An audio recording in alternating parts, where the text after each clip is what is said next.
ہیں۔ تو اب سنیے کیا ہوتا ہے۔ حضرت اسماعیل علیہ الصلوۃ والسلام کی عمر ایک روایت کے مطابق 7 سال تھی، یا ایک روایت کے مطابق آپ کی عمر 13 سال یا کچھ اس سے زیادہ تھی۔ 8 ذوالحجہ کی رات ہے، 8ویں شب ہے، اور حضرت ابراہیم نے خواب دیکھا کہ کوئی کہنے والا کہہ رہا ہے کہ بے شک اللہ عز و جل تمہیں اپنے بیٹے کو ذبح کرنے کا حکم دیتا ہے۔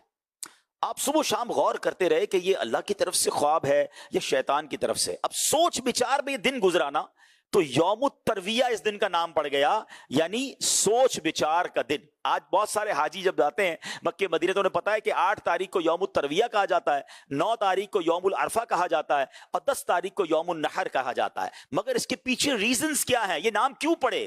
تو یوم الترویہ سوچ بچار کا دن۔ آپ پورا دن سوچتے رہے کہ یہ خواب اللہ کی طرف سے ہے یا شیطان کی طرف سے۔ اگلی رات آ گئی، 9 ذوالحجہ کی رات آ گئی، پھر وہی خواب دیکھا۔ صبح یقین کر لیا کہ یہ خواب میرے رب کی طرف سے ہے، یہ حکم مجھے رب نے دیا ہے، اس لیے یوم العرفہ اس دن کا نام پڑ گیا پہچان کا دن، کنفرمیشن ہو گئی آپ کی۔ اور پھر سبحان اللہ 10ویں رات پھر وہی خواب دیکھا، تو اب آپ نے صبح اس خواب پر عمل کرنے کی نیت کر لی، تو اس لیے 10 ذوالحجہ کا دن یوم النحر کہا جاتا ہے، یعنی ذبح کا دن۔ تو یہ 3 نام پڑھنے کی وجہ یہ ہے۔ اب ذرا سوچئے میرے پیارے اسلامی بھائیوں، جس بچے کو دعاؤں سے التجاؤں سے پایا ہے، اب رب کا حکم ہے اسے قربان کرنا ہے، اللہ کی رضا پر یہ خاندان کیسا راضی ہے۔ آپ نے کیا کیا کہ آپ اپنے بیٹے کو، جن کی عمر 7 سال یا ایک روایت کے مطابق 13 سال یا اس سے کچھ زائد ہے، اب آپ لے کر چلتے ہیں۔ کہاں لے کر چلتے ہیں؟ ذبح کرنے کے لیے۔ اب شیطان ایک جان پہچان والے شخص کی صورت میں ظاہر ہوتا ہے اور کہتا ہے ابراہیم کہاں جا رہے ہو؟ آپ نے فرمایا کام سے جا رہا ہوں۔ اس نے پوچھا کہ آپ اسماعیل کو ذبح کرنے جا رہے ہیں؟ تو آپ نے بڑا پیارا جواب دیا کہ کیا تم نے کسی باپ کو دیکھا ہے وہ اپنے بیٹے کو ذبح کرے؟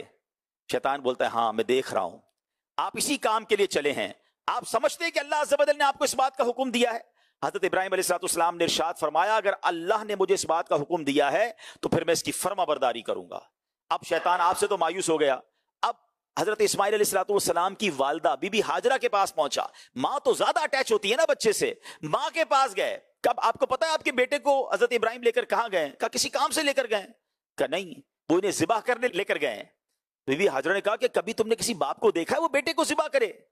تو شیطان کہتا ہے کہ ہاں ان کو اللہ نے حکم دیا ہے اس لیے وہ ان کو ذبح کرنے جا رہے ہیں۔ ہائے ہائے، جب ماں نے یہ سنا نا کہ رب کا حکم ہے، آپ کہتی ہیں اگر ایسا ہے تو اللہ کی فرما برداری کر کے انہوں نے بڑا اچھا کام کیا ہے، پھر بیٹا قربان ہے۔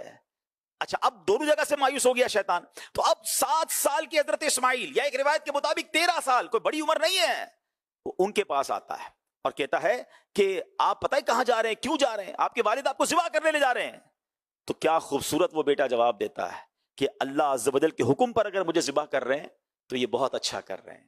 سبحان اللہ سبحان اللہ۔ ذرا سوچئے میرے پیارے اسلامی بھائیوں، وہ لوگ جن سے تھوڑا وقت قربان نہیں ہوتا، وہ لوگ جن سے تھوڑا مال قربان نہیں ہوتا، اپنی خواہشات کی قربانی نہیں دے پاتے، یہ پورا خاندان تیار ہے اللہ کی راہ میں اس نونہال کو، اس چہیتے بیٹے کو ذبح کرنے کے لیے۔ اب جب شیطان بالکل ناکام ہو گیا نا، تو اب جمرے کے پاس آیا تو حضرت ابراہیم علیہ السلام کو فرشتے نے کہا کہ اسے کنکریاں ماریں۔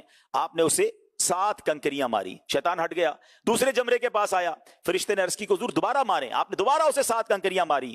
تیسرے جمرے کے پاس وہ پہنچا، حضرت ابراہیم نے فرشتے کے کہنے پر پھر کنکریاں ماری۔ اب ان تینوں مقامات پر جو حاجی جا کے کنکریاں مارتے ہیں جو واجب ہے حاجیوں کے لیے، مگر سوچئے آج ہمیں تو کہا گیا کہ جمرے کو جا کے کنکری مارنی ہے، مگر وہاں تو شیطان آیا تھا، بہکانے آیا تھا، اللہ کی راہ میں اتنی بڑی قربانی دینے سے روکنے آیا تھا۔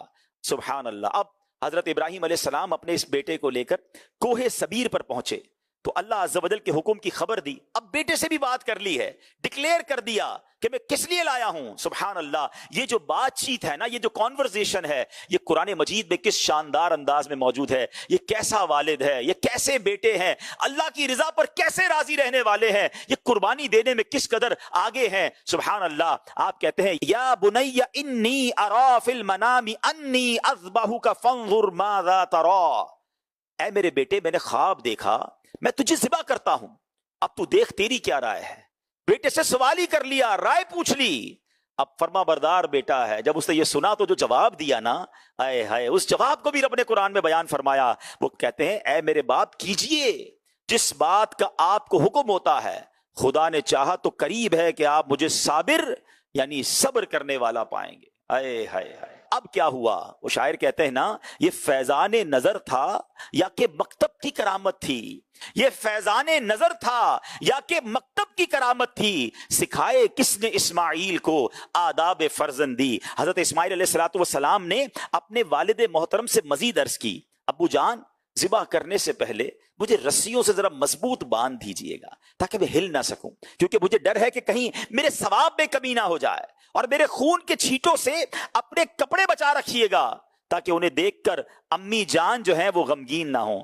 اچھا بابا جان ذرا چھری کو زیادہ تیز کر لیجئے گا میرے گلے پہ تاکہ اچھی طرح چل جائے، مجھے زیادہ تکلیف نہ ہو، گلا فوراً کٹ جائے، کیونکہ موت تو بہت سخت ہوتی ہے.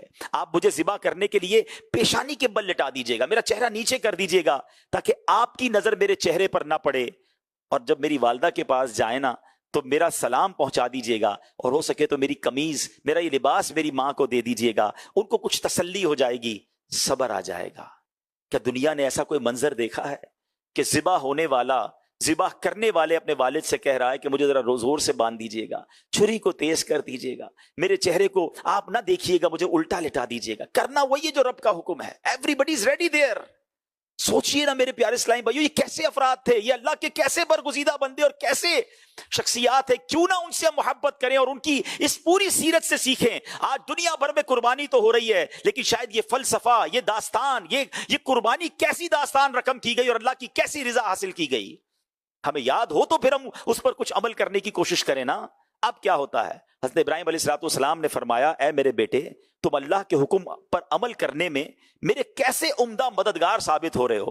پھر جس طرح حضرت اسماعیل علیہ السلام نے کہا اسی طرح ان کو باندھا بھی گیا، چھری کو تیز بھی کیا گیا. حضرت اسماعیل علیہ السلام کو پیشانی کے بل لٹا دیا گیا، ان کے چہرے سے نظر ہٹا لی گئی اور ان کے گلے پر چھری چلا دی. آئے ہائے. پر وہ تو کر چکے جو کرنی بشر کی ہے. انہوں نے اپنے ذمے کا کام کر دیا نا، مگر چھری نے اپنا کام نہ کیا، گلا نہ کٹا.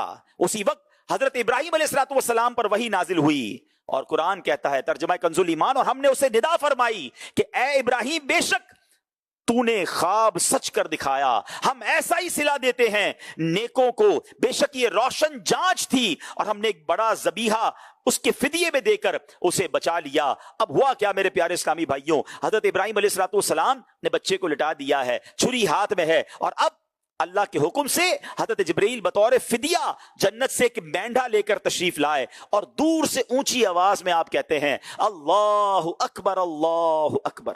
حضرت ابراہیم علیہ السلام نے یہ آواز سنی، آپ تو اپنے بیٹے کو ذبح کر رہے ہیں، جب آواز سنی تو اب جب آواز سنی اور سر اٹھایا تو جان گئے کہ اللہ عز و جل کی طرف سے آزمائش کا وقت گزر چکا، اب بیٹے کی جگہ فدیہ مینڈا بھیجا گیا ہے. تو خوش ہو کر آپ نے جواب دیا لا الہ الا اللہ واللہ اکبر. اب جو وہ بیٹا جو ذبح ہونے کے لیے نیچے لیٹا، انہوں نے سنا نا، تو انہوں نے جب کیا کہا، اللہ اکبر وللہ الحمد، سبحان اللہ. اس کے بعد ان تینوں پاک حضرات کے ان مبارک الفاظ کی ادائیگی کی یہ سنت قیامت تک کے لیے جاری و ساری ہو گئی. اب ذرا غور کیجئے میرے پیارے اسلامی بھائیوں، جو ہم عید کے دنوں میں تکبیر پڑھتے ہیں، پڑھتے تو ہیں، لیکن اگر سمجھ آ جائے کہ اس کے شروع کے الفاظ حضرت جبرائیل کے ادا کیے ہوئے ہیں، اس کے درمیانی الفاظ حضرت ابراہیم کے ادا کیے ہوئے ہیں، اور اس کے آخری الفاظ جو ہیں وہ حضرت اسماعیل کے ادا کیے ہوئے ہیں، سبحان اللہ، یہ کیسے مبارک الفاظ ہیں، اور یہ کس وقت ادا کیے گئے؟ جب اللہ کی بارگاہ میں یہ قربانی پیش کی جا رہی تھی. اللہ کرے کہ جب ہم یہ تکبیرات پڑھیں تو ہمارا دل بھی جھوم اٹھے، ہم بھی اللہ کریم کی بارگاہ میں اس قربانی کو یاد کر کے اپنے رب کی بارگاہ میں عرض کریں کہ اللہ ہمیں بھی تیری راہ میں قربانی کرنے کا جذبہ عطا فرما. آئیے ذرا اس تصور میں ان تکبیرات کو پڑھیے تو صحیح. یاد رکھیے گا پہلے چند الفاظ جو ہیں جبریل امین نے ادا کیے ہیں، درمیانی الفاظ خلیل اللہ حضرت ابراہیم نے ادا کیے ہیں، اور آخری الفاظ حضرت اسماعیل نے ادا کیے ہیں. آئیے مل کر پڑھتے ہیں، اللہ اکبر اللہ اکبر لا الہ الا اللہ واللہ اکبر اللہ اکبر وللہ الحمد. اللہ اکبر اللہ اکبر لا الہ الا اللہ واللہ اکبر اللہ اکبر وللہ الحمد اللہ اکبر اللہ اکبر لا الہ الا اللہ واللہ اکبر اللہ اکبر وللہ الحمد. کیا شاندار داستان ہے، کیا شاندار شخصیات ہیں. اللہ کرے کہ اس بار جب ہم قربانی کریں تو کاش ہماری آنکھوں میں آنسو بھی ہوں کہ اللہ تو نے ہم پر کتنی آسانی کی. کبھی امیجن تو کریں اگر ہمیں یہ کہا جاتا کہ زندگی میں ایک بار سب اپنا اپنا ایک بچہ قربان کریں. آپ سوچیں کبھی ہم یہ کر سکے؟ ہم تو کتنے ناتوان ہیں، ہم پر کتنی آسانی کر دی گئی. انہوں نے تو قربان کر دیا تھا نا. حضرت اسماعیل کو ذبیح اللہ کا لقب مل گیا، ذبح نہ ہوئے مگر ذبیح اللہ کا لقب ملا کیونکہ انہوں نے اپنا کام کر دیا تھا. اللہ نے وہ امتحان لیا اور اس کے بدلے پھر جنتی مینڈا عطا فرمایا. لیکن ہم پر تو یہ مشکل نہیں ہے، مگر افسوس یہ بھی دیکھنے کو ملتا ہے کہ آج کل لوگ استطاعت کے باوجود قربانی نہیں کرتے. استطاعت کے باوجود مال ہوتا ہے پھر بھی کنجوسی کرتے ہیں. کئی گھروں میں دیکھا کہ 10 افراد رہنے والے 1-2 بکرے لے آئے، بس سب کی قربانی ہو گئی. کیوں؟ آج مال خرچ کرنے میں مشکل ہو رہی ہے. اچھا کرتے ہیں تو بوجھ سمجھ کر، خوش دلی سے نہیں. نہیں میرے پیارے اسلامی بھائیوں، ہمیں تو یہ قربانی بہت خوش دلی کے ساتھ انجوائے کر کے اللہ کا شکر ادا کر کے کرنی چاہیے کہ اللہ تو نے اس قابل بنایا. اور اللہ کریم پھر سنو اس قربانی کا جو اجر ہے، حدیث پاک سنے تو صحیح. اللہ کے حبیب علیہ الصلوۃ والسلام فرماتے ہیں قربانی کرنے والے کو قربانی کے جانور کے ہر بال کے بدلے میں ایک ایک نیکی ملتی ہے. ہم اپنے سر کے بال نہیں گن سکتے، ٹھیک ہے؟ جانور میں کتنے بال ہوں گے؟ تو جتنے جانور کے بال ہیں گویا ملینز اینڈ ملینز، لاکھوں کروڑوں نیکیاں ملتی ہیں قربانی کرنے والے کو. پھر کس بات کا غم ہے؟ اور سنیے اللہ کے حبیب علیہ الصلوۃ والسلام فرماتے ہیں جس نے خوش دلی سے طالب ثواب ہو کر قربانی کی تو وہ آتش جہنم سے حجاب یعنی روک ہو جائے گی. اب اس میں کیا شرط ہے؟ اس میں خوبصورت بات کیا؟ خوش دلی، یعنی دل خوش ہو، بوجھ نہ فیل کرے یار سال پورا ہو گیا پھر خرچہ آ گیا پھر قربانی کرنی پڑے گی. نہیں، اللہ پاک تیری مہربانی، تو نے زندہ رکھا، پھر یہ دن دکھائے اور مجھے اس قابل بھی کیا ہے کہ میں تیری راہ میں قربان کروں. اور پھر بندہ یہ توجہ کرے کہ مالک میں کیا، میری اوقات کیا، میرے پاس تو اخلاص بھی نہیں ہے، تو نہیں دیا تھا، تیری راہ میں قربان کر رہا ہوں، مہربانی تیری ہوگی جو تو قبول فرما لے. ہمیں تو اس بات اور پھر یہ قربانی یاد کریں کہ حضرت ابراہیم تو اپنے بچے کو قربان کرنے گئے تھے. مجھ سے تو اپنی خواہشات قربان نہیں ہوتی، بلکہ علماء نے بڑی پیاری پیاری نیت عطا فرمائی. ہم نے امیر اہل سنت سے سیکھا کہ قربانی کے وقت بندہ یہ سوچے اور یہ نیت کرے کہ آج میں اپنی بری خواہشات کی بھی قربانی کر رہا ہوں، اسے بھی ذبح کر رہا ہوں. آج میں گندی اور بری عادتوں کو بھی ذبح کر رہا ہوں. آج میں جب مال قربان کرنے کی نیت کر رہا ہوں تو ساتھ اپنا وقت بھی اب اللہ کی راہ میں دوں گا، اس کی بھی قربانی دینے کی نیت کریں. اور کبھی زندگی میں ایسا موقع آئے تو جان قربان کرنے کی بھی باری آئے تو اللہ ہمیں اس میں بھی کامیابی عطا فرمائے. اللہ کرے کہ ہم اس قربانی کے اس پورے فلسفے کو سمجھیں اور اس خوش دلی کے ساتھ قربانی کریں. ایک اور جگہ نبی پاک علیہ الصلوۃ والسلام فرماتے ہیں اے فاطمہ اپنی قربانی کے پاس موجود رہو کیونکہ اس کے خون کا پہلا قطرہ گرے گا تمہارے سارے گناہ معاف کر دیے جائیں گے.